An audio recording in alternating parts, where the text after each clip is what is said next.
name is David Mack. I'm an orthopedic surgeon. I practice primarily out of this hospital, North Cypress Medical Center. I've been in practice out here in Northwest Houston for almost 16 years now. So at any rate, this talk I believe will probably run about 30 minutes or so. I'm going to cover what I call the top 10 common problems that cause shoulder pain. There's certainly more, but I tried to narrow it down to those that I see the most frequently. We'll start with what I'm doing now, a brief introduction.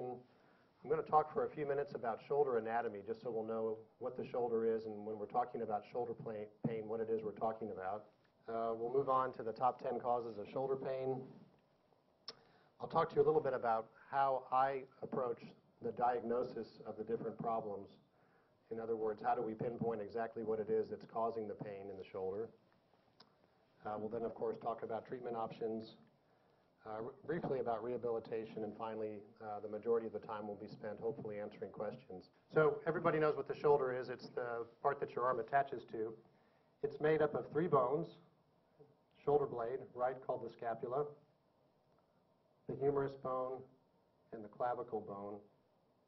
Each one of these bones has multiple parts, but essentially it's a ball inside of a socket. The shoulder is actually much more than bones, as we all know. It's encircled by a variety of muscles. Everyone's heard about the rotator cuff, right? Has everyone heard about that? Okay, so people come in all the time asking about what is the rotator cuff. I think I've torn my rotator cuff. I believe the pain's coming from my rotator cuff. And chances are you're probably right, but this is the rotator cuff. The muscles that you're seeing here on this artist's illustration are meant to depict the muscles of the rotator cuff. It's actually 4 muscles. There's a big one in the front called the subscapularis. There's one on the top called the supraspinatus, and there are 2 in the back, infraspinatus and teres minor muscles. But all of these muscles together encircle the ball and socket joint and allow us to move the shoulder back and forth, allow us to rotate it. Therefore, it's called the rotator cuff. Inside the shoulder, it gets even more interesting and more complex. There are ligaments that attach circumferentially 360 degrees around the shoulder. There's cartilage deep inside that creates sort of a lip to deepen the socket. And there's a tendon way up at the top, the biceps tendon, that connects to the biceps muscle in the arm that we're all familiar with. Any one or all of these muscles, tendons, ligaments, bones, cartilages, etc., can all cause shoulder pain, either individually or in combination with one another. And that's what sometimes makes sorting out what causes shoulder pain in any one individual difficult. But we'll get more to that in a second. So here we go.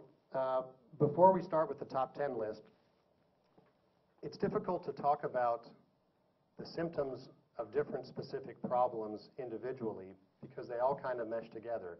I mean, let's face it, any one of the top 10 problems of the shoulder, can cause pain. It can cause a sensation of weakness, sometimes stiffness or loss of mobility in the arm, sometimes popping or grinding. And so just by saying that you have pain doesn't mean that you necessarily have a rotator cuff tear or arthritis.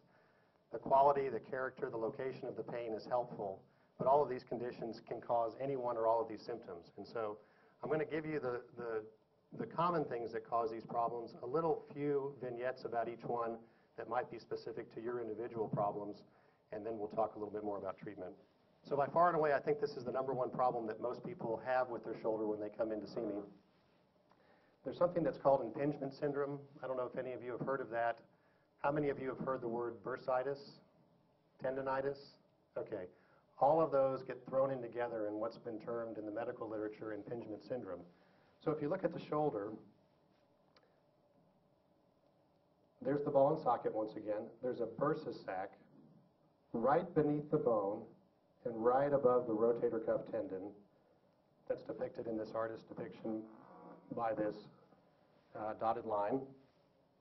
That bursa sac is there to provide lubrication between the muscle and tendon and the bone. So when we move our arm back and forth, it glides normally, hopefully, without pain. And when this bursa sac becomes inflamed, especially as you can see here with the arm raised out to the side or raised in front of you, you can imagine how that bursa sac would become pinched off between the bone and between the bone below and the bone above. And so this pinching or impingement can result. And so if you have this problem, typically there's not an injury. It didn't happen at a specific point in time. It developed gradually. So in other words, when you start to realize that your shoulder's hurting bad enough that you want to come see the doctor, and you think back on it, well, it might have been a month, it might have been 3 months, it might have been a year, but it's been gradually getting worse over time, and that's the way these impingement problems develop. And the reason they can develop is sometimes in response to an injury. I mean, we can fall on the arm or get involved in a car wreck or what have you.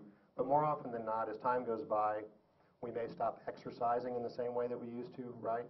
We may start to lose some of the strength in our arm and some of the normal mobility and flexibleness in our, or flexibility.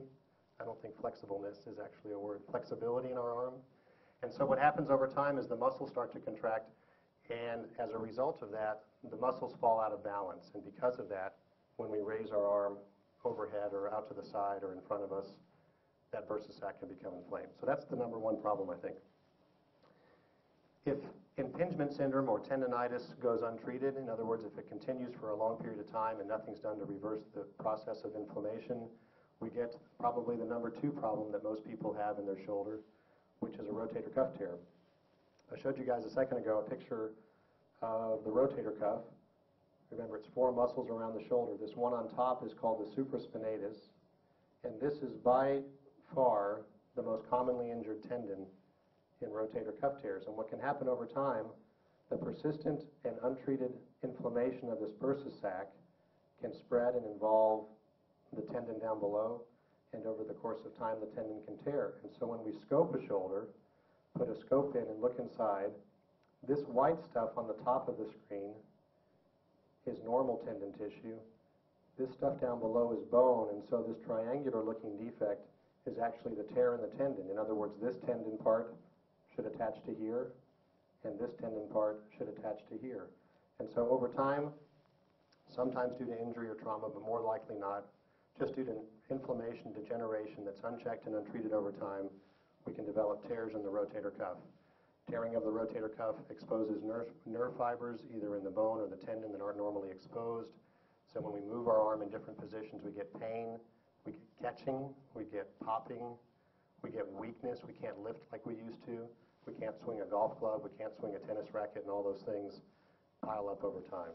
So moving a little bit more to the front of the shoulder, we're all familiar with the biceps muscle, right? The muscle in the upper part of the arm that we work out when we're teenagers to show off at the beach, right? So this is the muscle, the biceps muscle, and it has a tendon that comes up through the shoulder and attaches onto the shoulder socket. It's one of only 2 tendons in the body that goes through a joint. Another one is in the knee. But that biceps tendon, because it comes around the bone, makes a sharp corner and attaches to the socket, can become inflamed. And so you may notice this as deep-seated pain within the front part of your shoulder. You may notice it as pain when you lift with the muscles that allow you to flex your arm, the biceps muscle. You may notice pain when you reach forward, for example, to shake somebody's hand.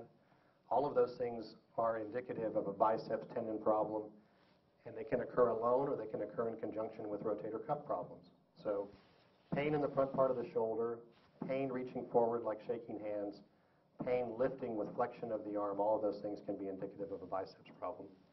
Okay, this is an interesting one. Normal tendon should not have any calcium in it. Normal tendon is like